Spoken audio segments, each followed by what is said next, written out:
Армысыздар құпия әңгімелер атты каналымның тыңдармандары. Бүгін сіздерге кеш келген бақыт атты әңгімемді ұсынғалы отырмын. Әрі қарай кейіпкердің баяндауы бойынша. Мен Алматы облысына қарасты Қарасай ауданының кішігірім бір ауылында 1971 жылы отбасында тұңғыш перзент болып дүниеге келіппін. Әкем жастайынан орысша оқыған, білімді, совхозда бас есепші болып жұмыс істеген. Ұзын бойлы арықтау келген қара торы, жүріс-тұрысы ширақ, қызу қанды, сөзі де тақ-тұқ еткен, өз ісіне пысық болатын. Тек ащы су мен сұлу әйелдерге құмарлау еді. Мұнысын біз кейін бойжете бастағанда аңғарып едік. Ал анамыз керісінше өте сабырлы, төзімді, көп сөйлей бермейтін момын жан еді. Анамды жас кезінде тал бойында бір міні жоқ, қасы қою, бұрымы белден асатын қасы сұлудың өзі болған екен. Мектепті үздік аяқтағанмен оқуға ата-анасының жағдайы болмай, әкеме тұрмысқа беріп жіберген екен.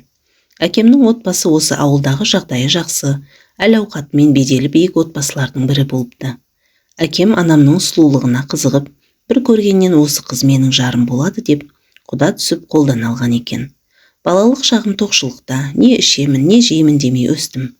Үлкен үйіміз бен жеміс ағаштарына толы кең бақшамыз бар еді. Сиыр, қой, тауық, қаз деген үй жануарлары да көп еді.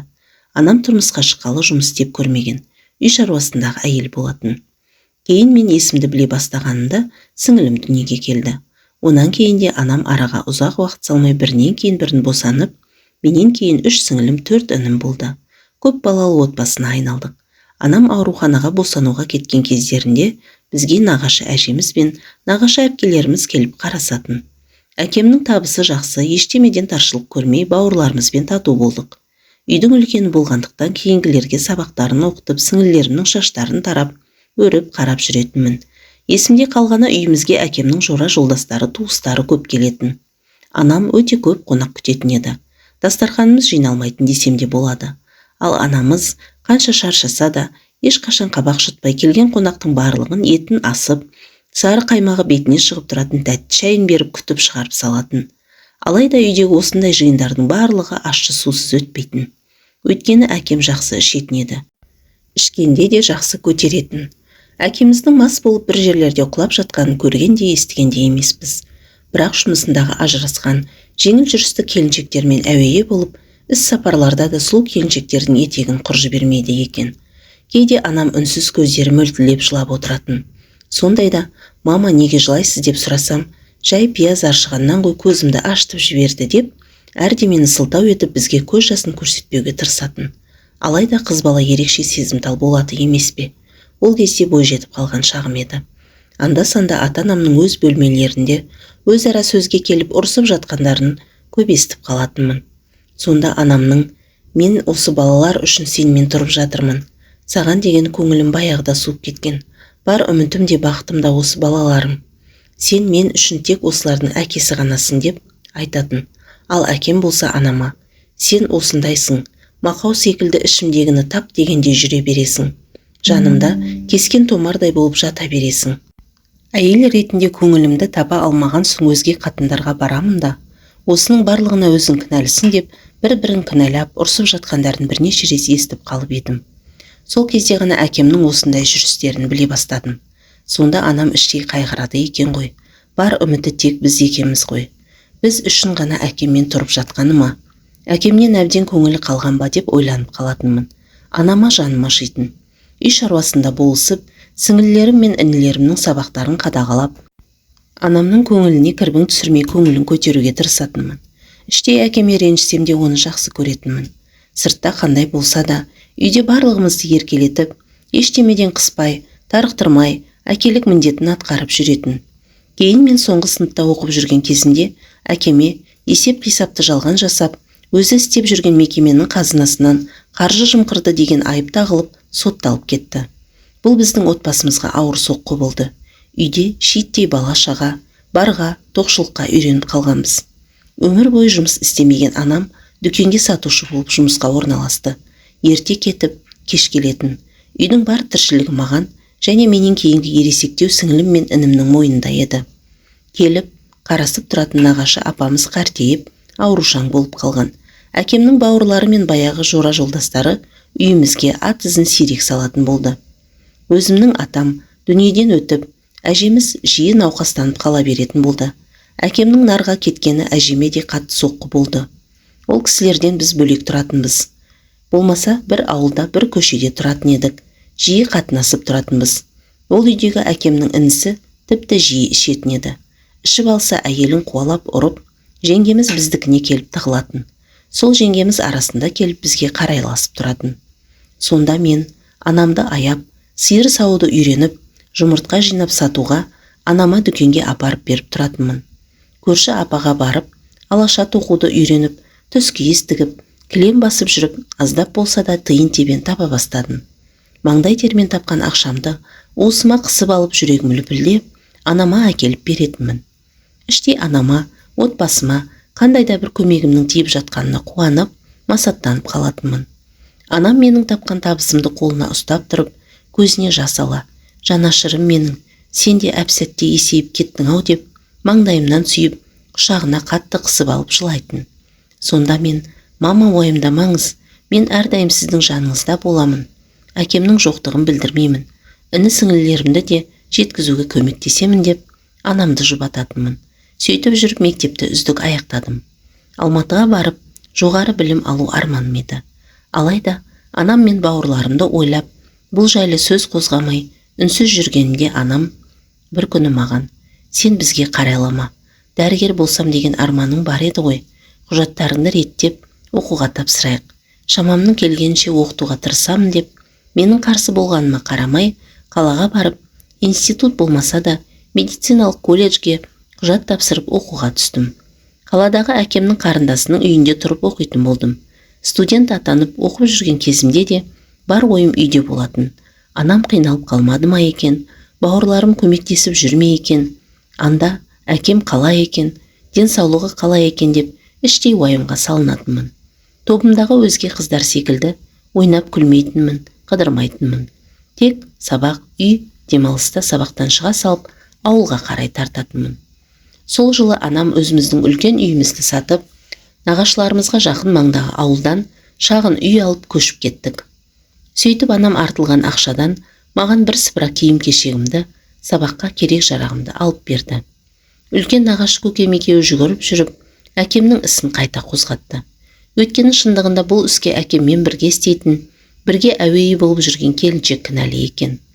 Әкемді ішкізіп, алдап сулап, жалған есеп қисап жасатып, бар ақшаны алып, әкемді отырғызып тайып тұрған екен.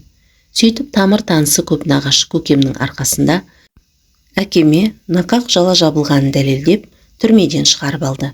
Сөйтіп әкем түрмеде 1 жылдан астам уақыт отырып, ортамызға қайта оралды. Әкемізбен қайта қауышқанымызға мәз-мәйрам болдық.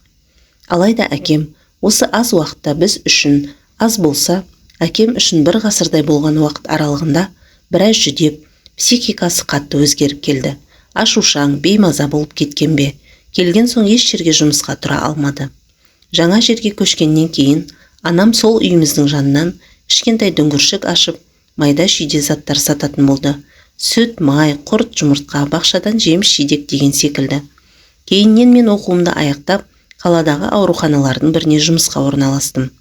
Демалыс күндері ауылға барып тұратынмын. Кезекті демалысымда үйге келсем, үйде 1-2 қонақтар бар екен. Үйге кірсем баяғы әкемнің досы келген екен. Анам тамақ жасап, шыр көбелек болып соларды күтіп жатыр. Маған кел қонақ бөлмеге кіріп, Болат көкеңмен амандас деп ішке кіргізіп жіберді. Ақырын басып қонақ бөлмеге кірдім. Әкем Болат аға және бір кісімен дастархан басында әңгімелесіп отыр екен. Мен амансыздар ма деп ақырын ғана амандасып едім. Әкем, Бейбіш, келе ғой отыр. Болат көкең есіңде ме? Баяғыда жиі келуші еді ғой. Алла бұйыртса көкең сенің болашақ қайын атаң болады. Саған туылғанда ақ бесікте жатқан кезінде ұлы сұңқарға атастырып құда түсіп қойған дегенінде, баяғыда осындай бір әңгіменің басын құлағым шалғаны бар еді. Мен шамалы қысылып қалдым. Үндемей ғана жай басымды изедім. Болат көкеміз жерге қарап, қалың ойға шомып кеткенде, ал әкем шамалы қызып қалған. Менің оқу бітіріп медбике болып жұмыс істеп жүргенімді айтып, мақтауымды келістіріп жатыр. Бір кезде Болат көке, Жәкіш, тұра тұршы. Мен өзім де осы мәселе жайлы сөйлесуге келіп отыр едім. Жаңадан бері қалай бастарымды, саған қалай айтарымды, неден бастарымды білмей отыр едім. Тек маған ренжи көрме досым. Біз екеуміз ол кезде балалардың сыртынан төнпішіп, қызып отырып құдаласып қойдық. Енді балалар есейіп, өз жолдарын тауып жатыр дегендей. Қысқасы, Сұңқардың өзге ұнатқан қызы бар екен. Сол қызға үйленемін деп, жақында үйге әкеліп таныстырып кетті. Жәкішім, досым, енді арада біраз уақыт өтті. Өзің жақында ғана ана жақтан келдің.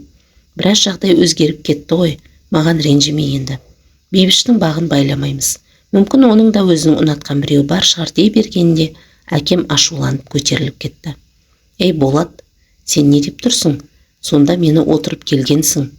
Маған тең емессің, қызыңды алмаймын деп тұрсың ба деп, Болат көкенің жағасына жармаса кетті. Болат көке, Жәкіш, ашуыңды басшы. Мен саған жағдайды айтып бір ауыз алдыңнан өтуге келдім. Ертеңгі күні елден естіп, маған ренжіп жүрмесін дегенмін деп, әкемді сабырға шақырып, жағдайын түсіндірмек болып еді, әкем тіпті қатты көтеріліп, Болат көкені үйден қуып шықты. Қой деп жатқан ешкімді тыңдамады. Болат көке жанындағы кісі екеуі көліктеріне отыра бере әкеме қарап, сендей құдамның болғанынан болмағаны жақсы. Сұңқар дұрыс деді. Тюремщик деп, көліктерін ызғыта жөнеліп жоқ болды. Әкем тұрған жерінде жерге сылқ етіп отыра кетті. Анам екеуміз әкемді қолтықтап үйге кіргізуге ыңғайладық. Анам жылап жүр. Менің де бір түрлі көңілім құлазып, жүрегім ауырып кетті. Көзіме келген жасты сүртілеп, папа қайтесіз сол кісіні қойыңызшы, соған балам üzülмей. Бәрібір мен ол Сұңқарды суқаным сүймейтін. Ол кісілерден де жақсы құдаңыз болады деп, әкемді жұбатқым келді. Әкем Болат көкеге кейіп, ол сатқын, ол дос емес, сөзінде тұра алмады. Мені тюремщик дейді. Мен оған тең емес екенмін, қайран кездерім ай. Сол кездері мен кім едім, олар кім еді деп өксіп жылап жіберді. Өзге бой жетіп есейіп қалған іні-сіңілдерім түк түсінбей көздері бақырайып үрпиіп бізге қарасып қалыпты. Анам екеуміз әкемді жұбатып, орнына жатқызып, мен шықтым да бауырларыма. Әкеміз жай кішкене қызып қалып досымен сөзге келіп қалды, деп дастарханды жөндеп кешкі астарын бердім. Болған соң әрқайсысы өз орындарына кетіп жатып қалды. Біз сіңілім екеуміз барлығын жинап жуып болған соң біз де жаттық. Сол күні әкем ахілеп, үхілеп, әрі-бері дөңбекшіп, қайта-қайта күрсініп жатып әлден уақытта ғана қорылдай ұйқыға кетті. Өзімнен бұрын әкемнің бұл күйі жаныма қатты батты. Бұрын соңда әкемнің мұндай шарасыз күйін өксіп жылағанын көрмеп едім. Тіпті сотталып бара жатқанда да анамның айтуы бойынша бұлай шарасыздық танытпаған екен. Әкем досына қатты ренжігенмен маған қайта дұрыс болған секілді еді. Өйткені Сұңқарды ұнатпайтынмын. Онымен дұрыстап сөйлескенде емес едік. Барлығы осымен кетсін дедім. Алда одан да жақсы жар табамын деген үмітпен мен де ары-бері аунақшып жатып ұйқыға кеттім. Әкеміздің нақақ жала жабылып кінәсіз болса да отырып келгені біздің өмірімізге де кері әсерін тигізерін кім білген. Әкемнің маңдайына тағылған бұл қарадақ оған да алдағы өміріне, жүйкесіне қатты әсер етті. Әкем сол жағдайдан кейін ащы судан аузы қорғамайтын болды. Не жұмыс жоқ, не дұрыс ұйқы жоқ, баяғы кездерін аңсап қайта-қайта есіне алып айта беретін. Мінез құлқы күрт өзгеріп беймаза, ашуланшақ болып кетті.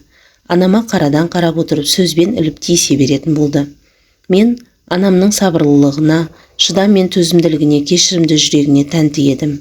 Әкем жас кезінде анамның көзіне шөп салып, әйел құмарлығының кесірінен алданып түрмеге түссе де, анам оны кешіп, жүгіріп жүріп шығарып алды. Әкемнің бар мінезіне, сүйектен өтетін ащы сөздеріне, барлығына шыдап төзіп келді.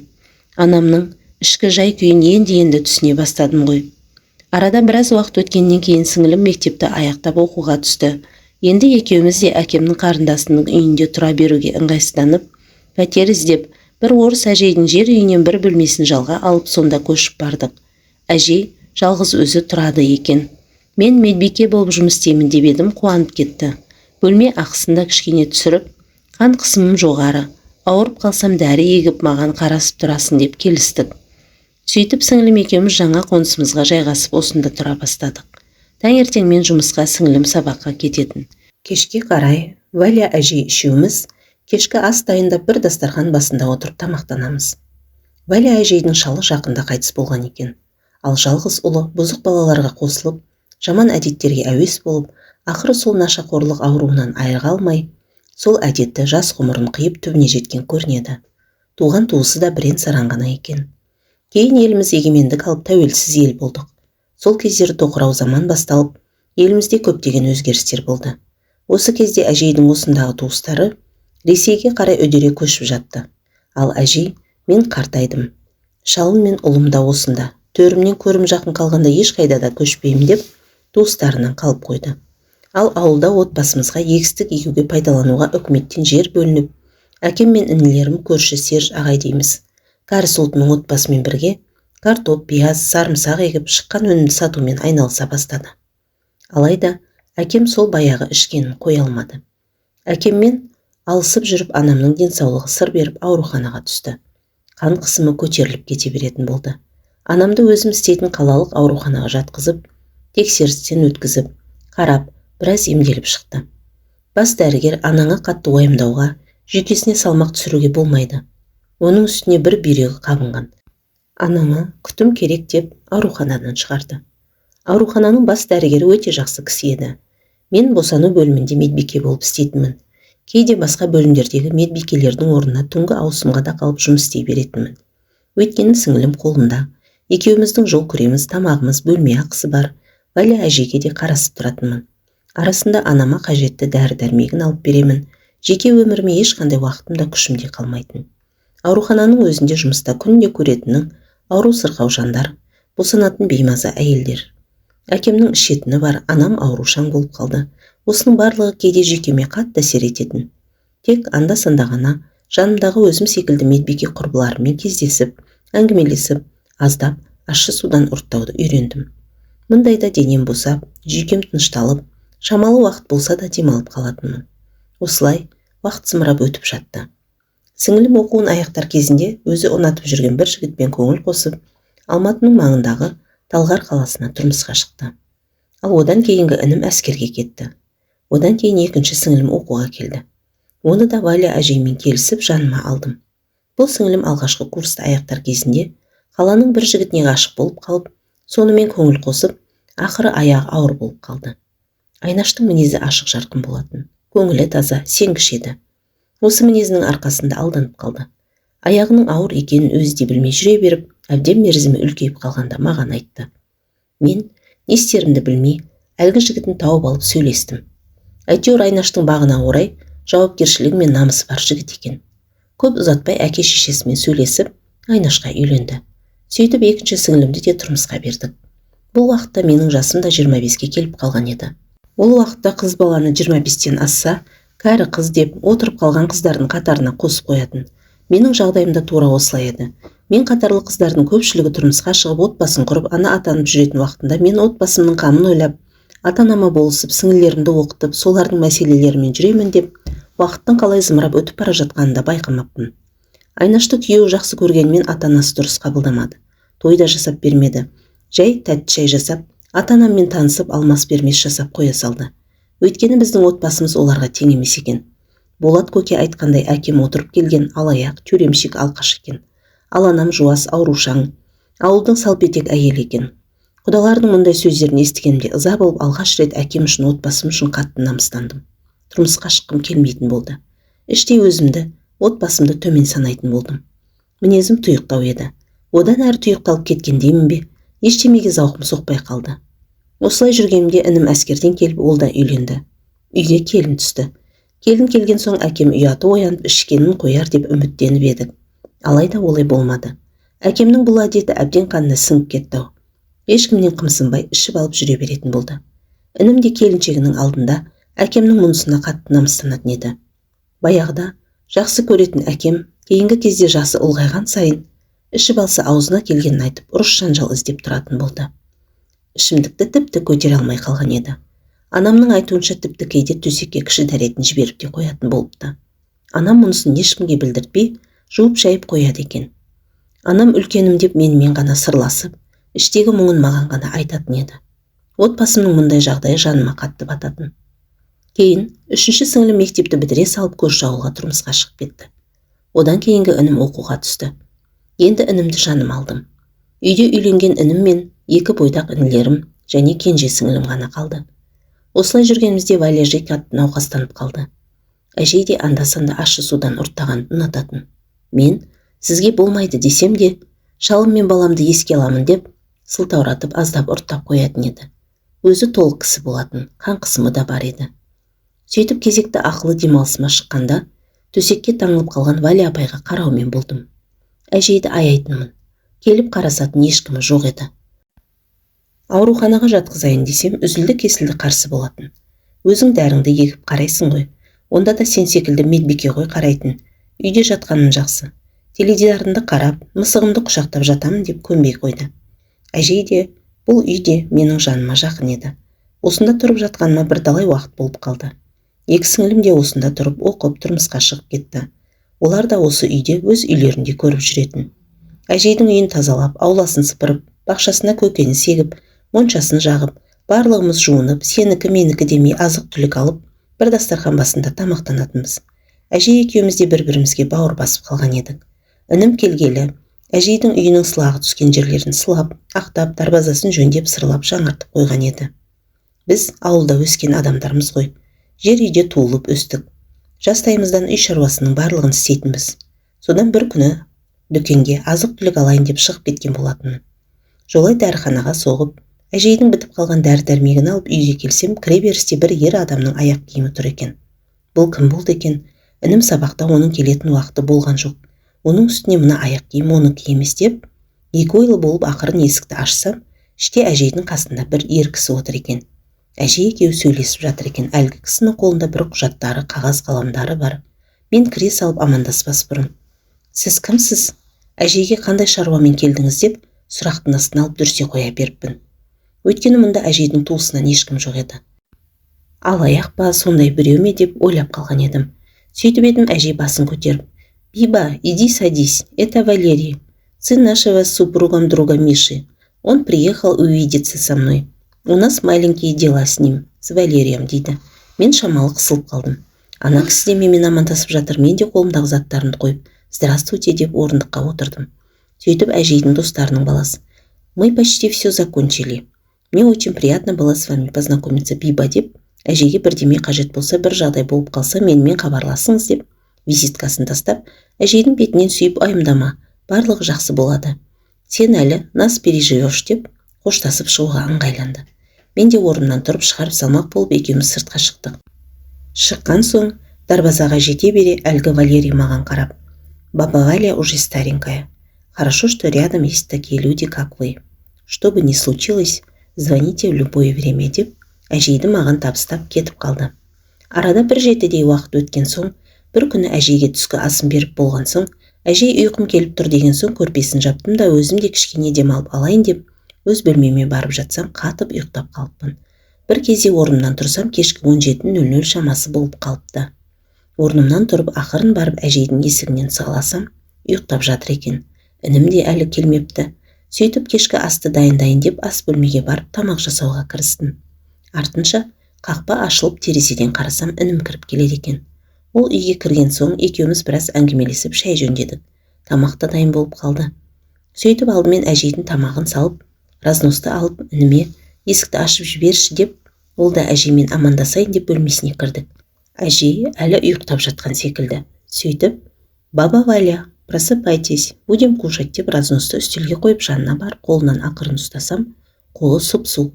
Бетіне қарасам, бейне бір қалың ұйқыда жатқандай. Сөйтіп зәре құтым қалмай тамыр соғысын тексерсем, туғандай болып кеткен әжейім тәтті ұйқыда жатып, о дүниеге келместің кемесіне мініп жүріп кетіпті. Валя әжей кетерін сезгенде осы күнге алдын ала дайындық жасап кетіпті. Шалының досы Миша әкейдің ұлы Валерийді де осы үшін шақырған екен. Валерий әжеуді жерлеу рәсімін толық өзі атқарды. Үйге әжейді білетін көрші-қолаң мен 2-3 достары ғана келді. Алыстағы туыстарына хабар берген екен, алайда ол жақтан ешкім келмеді. Сөйтіп әжейді мәңгілік тыныштыққа шығарып салдық. Қонақтар кеткен соң Валерий: "Сізбен маңызды мәселе жайлы сөйлесуім қажет" деді. Мен іште енді бұл үйді босатыңыздар деп айтатын шығар дедім. Бұл жағдайға алдын ала дайындалып та жатыр едік. Інім онсыз да өзге пәтер іздестіріп жатқан болатын. Алайда Валерий маған тіптен басқа әңгіме айтып, мен қатты таң қалдым.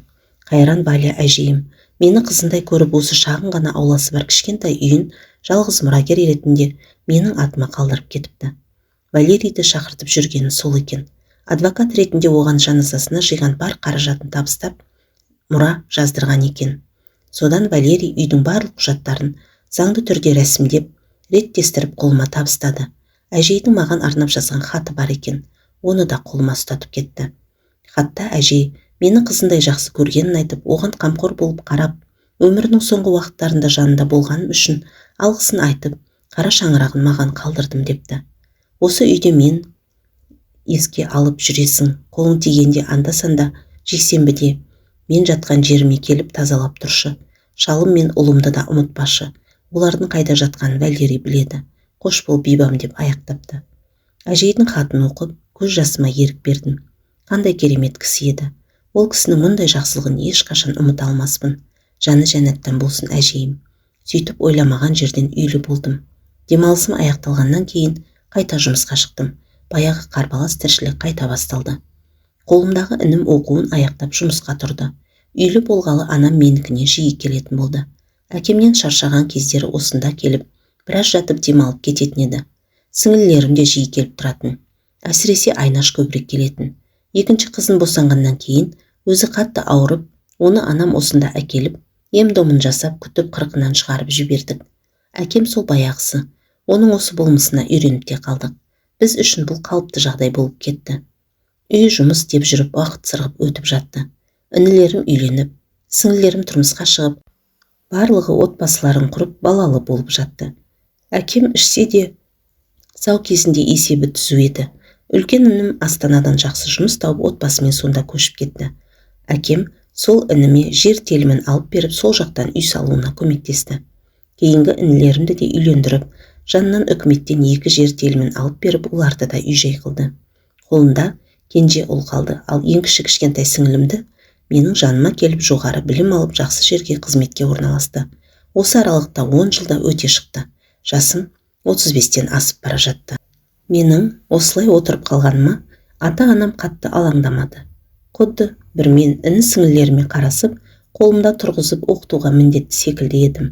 Бауырларым мен сіңілілерім де әпке жағдайың қалай, сенің ішіңде не ойлағаның бар, қандай проблемаларың бар, неге тұрмысқа шықпай жүрсің, сен де бақытты болуға лайықтысың ғой деп сыр тартып сұраған емес еді.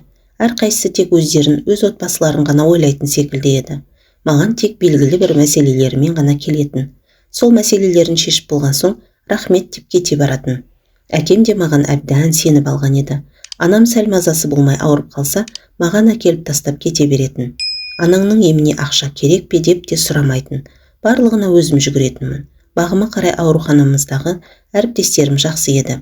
Әрдайым қол ұшын беріп көмектесуге даяр тұратын. Осы 10 жылда анама бір рет ота жасалды. Бір бүйрегін алып тастауға тура келді. Кейін үлкен дәретке шыға алмай қиналып қала беретін болды. Сол кездері өзім клизма жасап, астын жуып тазалап қарадым. Өзге сіңілілерім ауруханаға бір тамақтарын жасап келеді де аз-маз отырып, бірі енесін, екіншісі күйеуін, үшіншісі баласын сылтауратып тайып тұратын. Анам отадан шыққаннан кейін менің үйімде 1 айға жуық жатты. Мен күндіз жұмыста болғандықтан ауылдағы інілеріме келіншектеріңді кезек-кезек жіберіп тұрыңдар, келіп енелеріне қарасын деп алдырттым. Олар келгенмен бір тамағын жасап шайын береді ғой, алайда тосатын кезде жиіркеніп, астын тазалағылары келмей, әрең-әрең мұрындары тыржиып жүретін. Анама қарағанды міндет қылмаймын әрине. Анашым мен үшін ең қымбат адам ғой. Тек өзге балалары да қарасын деп едім. Содан келіндердің мұнысын көріп, оларды ұрсып-ұрсып қайтарып жібердім. Сөйтіп өзім бас дәрігерден ақысыз демалыс алып, анамды аяққа тұрғызып ауылға жібердім. Осы жасыма дейін сөз салған жігіттер болмады деп айтпаймын. Сөз салған ұнатқан 1-2 жігіт болды. Алайда менің отбасымның мәселесі бітпеді. Жеке өміріме ешқандай уақытым болмайтын, ойымда бөлінбейтін. Оның үстіне ол жігіттердің бірі үйленген болып шықты. Мені тек көңілдес ретінде пайдаланып жүргісі келгенге ұқсайды. Екіншісі менің үйіме қызықты десем де болады. Үйім бар, жұмысым бар. Маған үйленіп қолыма кіріп алып диванда шалқайып жатқысы келді. Адам, әсіресе қыз бала жасы ұлғайған сайын, жар таңдауда талғампаз кірпияз болып қалады екен. Біреуінің түрі мен сөзі ұнамайды, екіншісінің тамақ жеген ұнамайды, үшіншісінің аяқ киімі таза емес, болмаса жоғары білімі жоқ, одан қалса жағдайы жоқ, әйтеуір бойынан бір мін табылып тұрады екен. Алайда Мен ертеңгі күннен үмітімді үзбедім. Болашақта өзіме ұнап, көңілімнен шығатын, өз жартымды кездестіріп, бақытты отбасын құрып, ана бақытына кенелемін деген үмітпен өмір сүріп жатыр едім. Жалғасы бар. Авторы Жазира Тулешова.